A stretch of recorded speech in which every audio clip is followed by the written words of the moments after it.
Hi everyone, this is Ron Neowen, and today we're taking a look at the Fairphone 3 Plus.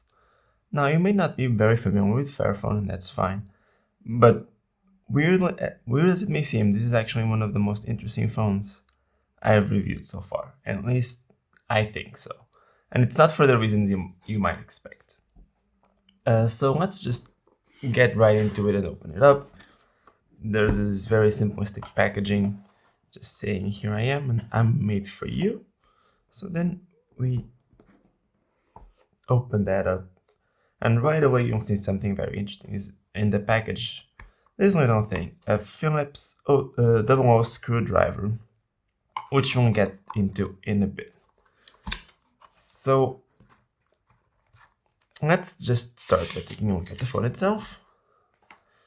It is a, whoops, I don't want to use it a little bit, but it is a very, very chunky phone. And in terms of specs, it's not actually something super impressive. So you got a Snapdragon 632 chipset, 4GB of RAM, 64GB of internal storage, which you can expand with a micro SD card, of course. A 3040 milliamp hour battery, and the screen here is 5.65 inches, Full HD plus, 18:9 aspect ratio. So pretty standard specs. We can even turn it on. Actually, I usually do this at the end, but I'll just go ahead and turn it on right now, because this might seem like a very, very boring phone. And it costs 469 euros. So for those specs, if your goal is to get the best specs for the price, this is not the phone for you. Specs are decidedly mid-range, and for 469 you can get much better phones for that price. So this is not a phone for that. And in terms of software, there's nothing amazing going on here either. So I'm just going to unlock that, and you'll see this is actually one of the most clean builds of Android I've seen. Turn it on, everything is just Google Apps. This is like the default Android launcher. You swipe up, only Google Apps. The only thing here that's not made by Google is the My Fairphone app, which just has some information about the company and the phone and stuff. So there's a few links here.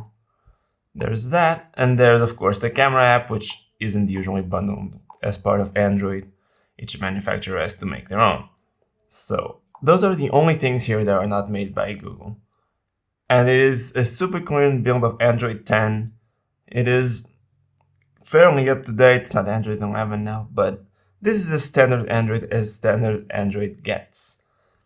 So how do you justify those 469 euro that this phone costs? This is one of the most sustainable phones out there. At least it wants to be one of the most sustainable phones out there. So if you look at the packaging that I set aside, you'll see right here, starting there, that the packaging uses vegetable oil ink, and that the materials, the packaging is from responsible sources as certified by the FSC, or the Forest Stewardship Council. So, of course, the packaging is very responsible. Even the little thing that comes wrapped around the phone, this is usually plastic. Here it's paper. I even threw it a little bit trying to get it out because I was a little careless. But that's not all. If you were getting ready to get upset at Apple for not including a charger in the box, there's also no charger here. Most people have USB Type-C chargers at this point. You don't need a new one, most likely. And it's just generating waste. You might think that's just for, if it was Apple, I know a lot of people would think, oh, they're just trying to save money. They're just charging the people who save money and not including a charger now. It's a way to reduce waste. There are so many chargers. I have so many chargers at home now. I don't need another one. And most people probably don't. So there's no charger in here. And then the phone itself is designed to be sustainable in a couple of ways. For one thing, you don't just buy a new phone, or if something breaks about this one. This comes with a screwdriver because the phone itself is modular. So you'll see here, the back is removable. You have a little thing here, and you can remove the back. This is not unique, but it is increasingly uncommon, especially in higher end phones these days. You can remove the back and see that the battery is also removable. So that's something you can take out. But not only that, the screwdriver that comes in the box can be used to remove the 13 screws that are all around the phone here. And almost everything about this one can be replaced. The camera on the back, the camera on the front with the earpiece, the display can be replaced, the speaker unit can be replaced. So everything here is designed in a modular format so that you can buy the spare parts yourself and replace them. If it breaks, if it's not performing as well as it used to, or in the case of the Fairphone 3, you can just buy an upgrade, because this is the Fairphone 3 Plus, but it's essentially a camera upgrade from the Fairphone 3. So if you bought the Fairphone 3 last year, you can just go to Fairphone's website, buy the cameras for like €70, I believe, and put them on your Fairphone 3, and you'll just have a Fairphone 3 Plus then. Because everything else about the specs is the same, the design, everything is the same. You just take the cameras from one, put it into the other. And that means you're not generating as much waste now, because you don't have to throw away the entire phone. In fact, if you do have to throw away your entire phone, you can send it to Fairphone to be recycled as well. So sustainability is a big angle here.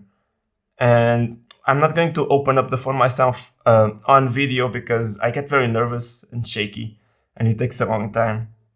But I did it beforehand. You can see what it looks like disassembled with the rear camera removed. So it is possible. All you need is this tool usually. Though I did mess up, I accidentally unplugged the ribbon cable from the motherboard, and the motherboard is protected by a little shield. And to remove that shield, you need a Torx screwdriver, which is not this one. So I needed to get one of those to fix it. But you can still fix it yourself in that case, if that's all you did. But like I said, everything here is replaceable, and some things are upgradable, like the cameras. If they make a new camera module that's better, you can just replace this one with a new module, and now you have a better phone. Because a lot of times when you upgrade, it's either because something is broken or something isn't good. One part of the phone isn't good enough. So then you can just upgrade that part and keep the rest, and you're generating less waste. So this angle with sustainability is a very valid one. And on top of all that modularity and stuff, the phone itself, well, the case itself, is made with 40% recycled plastics. If I can just, there you go. This is made with 40% recycled plastics. So again, sustainability and recycling whenever possible. And Fairphone also promises to give living wage bonuses to all the factory workers who work on these phones.